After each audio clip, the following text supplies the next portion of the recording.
अऊज़ु बिल्लाहि मिनश्शैतानिर्रजीम बिस्मिल्लाहिर्रहमानिर्रहीम। शुरू में उसका तारुफ़, उसकी मुनासिबत, उसके मज़ामीन क्या हैं, उसके हवाले से, उसके टॉपिक्स क्या हैं, उसके हवाले से ज़िक्र कर लेते हैं। सूरत का तारुफ़ में ये चीज़ है कि ये सूरत कहाँ नाजिल हुई। सूरतुल अंबिया मक्का मुकर्रमा में नाजिल हुई। उसके रुकू और उसकी आयतें कितनी हैं? उसके रुकू 7 हैं और आयतें उसकी 112 हैं। सूरह अंबिया नाम क्यों रखा गया? का कुरान मुक़द्दस की ये ऐसी सूरत है कि दूसरी तमाम सूरतों में अंबिया किराम का तज़किरा हुआ है। अल्लाह तबारक व तआला ने जिनको नबूवत से सरफराज किया उनका तज़किरा और उनका ज़िक्र हुआ है। ये ऐसी सूरत है, इसमें कसरत के साथ ज़िक्र हुआ है।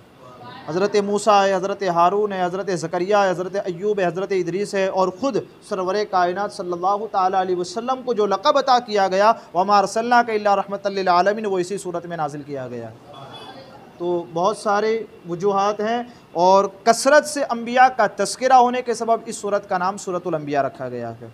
अब मज़ामीन की तरफ चलते हैं। मज़ामीन क्या है? का इस सूरत के मरकज़ी जो मज़ामीन है, चूँकि ये मक्का मुकर्रमा में नाजिल हुई है, तो मरकज़ी मज़ामीन में अल्लाह तबारक व तआला का एक होना, साथ साथ अंबिया को जो नबूवत और रिसालत से सरफराज होते हैं उस चीज़ को, उसके साथ क़यामत का ज़िक्र, मरने के बाद दोबारा उठाए जाना, इसका तज़किरा, कब्र व हश्र की सारी मंजिलें, इसका बयान, ये सारे मज़ामीन दलाइल के साथ इसमें ज़िक्र किए गए।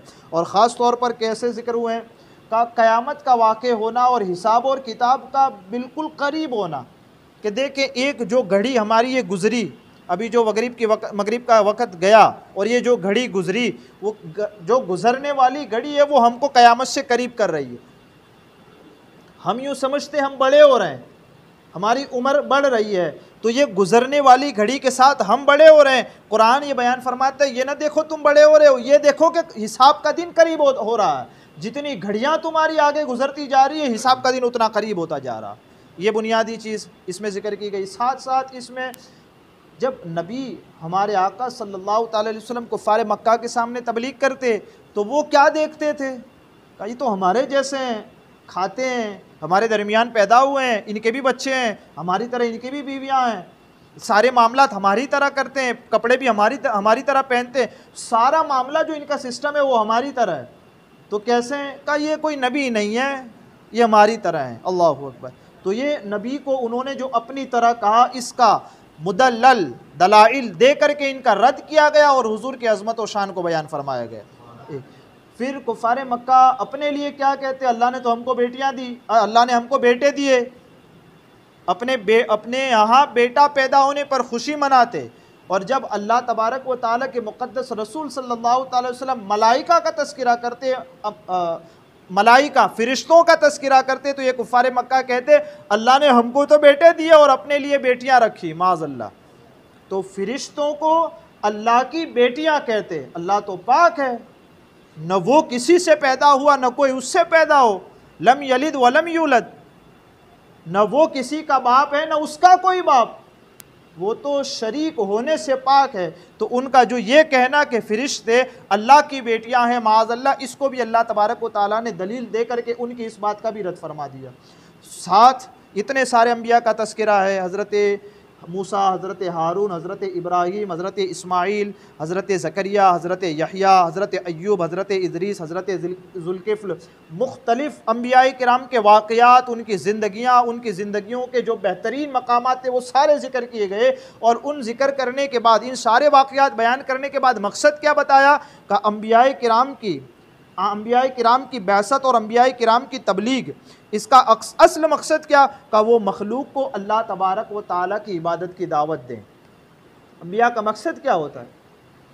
असल अंबिया का मकसद क्या होता है? का लोगों के जो अहवाल और लोगों के जो हालात बिगड़ चुके हैं और वो गलत रास्ते पर जा चुके हैं, उन्हें सही रास्ते पर लाना और उनके अहवाल की इस्लाह करना और उन्हें सही माबूद के दर पर झुकाना।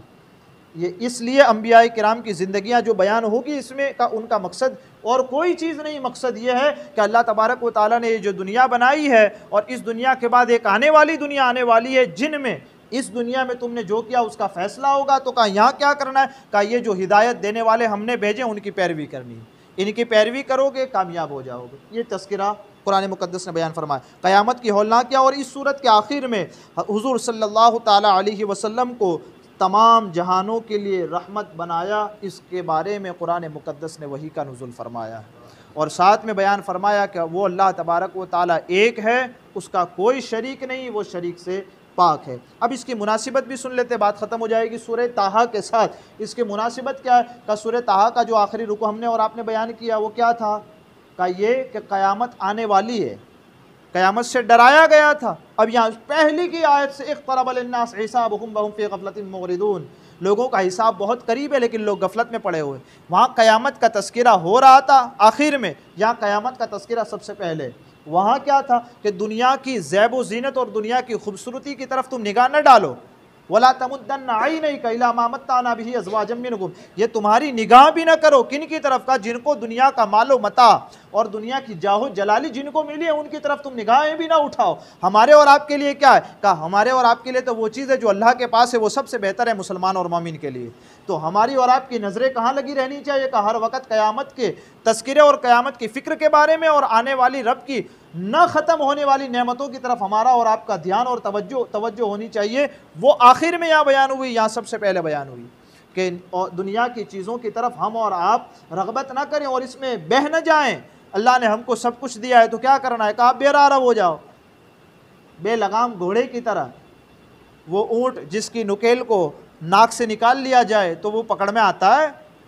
ऊँट अगर रेगिस्तान में हो और उसकी नुकेल जो उसके नाक में डाली जाती है अगर वो खोल दी जाए तो ऊँट पकड़ में आएगा?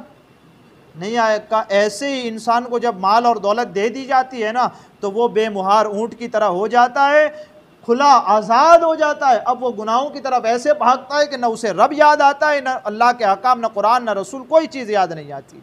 तो ये चीज़ न होने पाए, कुरान मुक़द्दस की इस सूरत में सबसे पहले इस चीज़ को बयान कर दिया गया कि दुनिया की सारी नेमतें देखने के बाद हम और आप इसमें न गर्क हो जाएं, बल्कि नेमतें देने वाले रब के शुक्र में और सब्र में हर वक्त महवो रहकर उसके मकबूल बंदे बनने की कोशिश करें। तो ये सारा सूरत का तारुफ, सूरत के मज़ामीन और सूरत की मुनासिबत इंशाअल्लाह कल से सूरत को शुरू किया जाएगा। मेरे कहने और आपके सुनने में आमदन सहवन कोई ख़ता हुई हो, अल्लाह अज़्ज़ व जल अपने हबीब के सदक़े उसे माफ़ फरमाए। अस्तग़फ़िरुल्लाह रब्बी मिन कुल्लि ज़ंबिन व अतूबु इलैह।